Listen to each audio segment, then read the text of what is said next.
April ED হেফাজতের মেয়াদ শেষে শেখ শাহজাহানকে আদালতে হাজির করা হলে বিচারক 15 এপ্রিল পর্যন্ত জেল হেফাজতের নির্দেশ দিয়েছিলেন শেখ শাহজাহানকে। আজ অর্থাৎ সোমবার সকাল 11টা নাগাদ জেল হেফাজতের মেয়াদ শেষে কলকাতার নগর দায়রা আদালতে পেশ করা হলো শেখ শাহজাহানকে।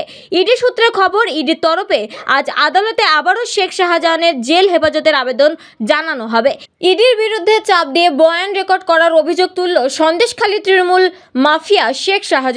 শনিবার ব্যাংশাল আদালতের বিচারকের সামনে এই অভিযোগ করেন শাহজাহানের আইনজীবী। শনিবার এদিন শাহজাহানকে আদালতে পেশ করে ইডি।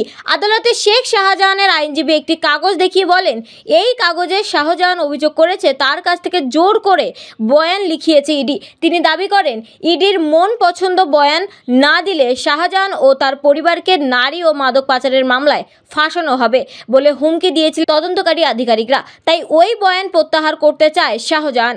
শাহজাহানের আইনজীবীর দাবি বিরোধিতা করে ইডির আইনজীবী বলেন, এই কাগজের আইনি বৈধতা কি, কিসের ভিত্তিতে এই ধরনের দাবি করা হচ্ছে, কি প্রমাণ রয়েছে আবেদনকারীর কাছে।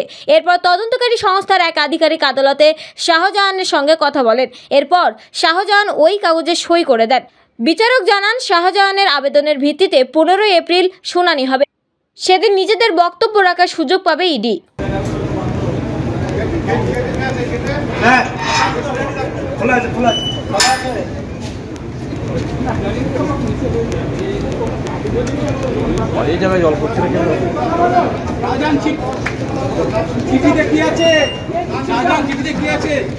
আপনাকে চাপ দেওয়া হয়েছিল?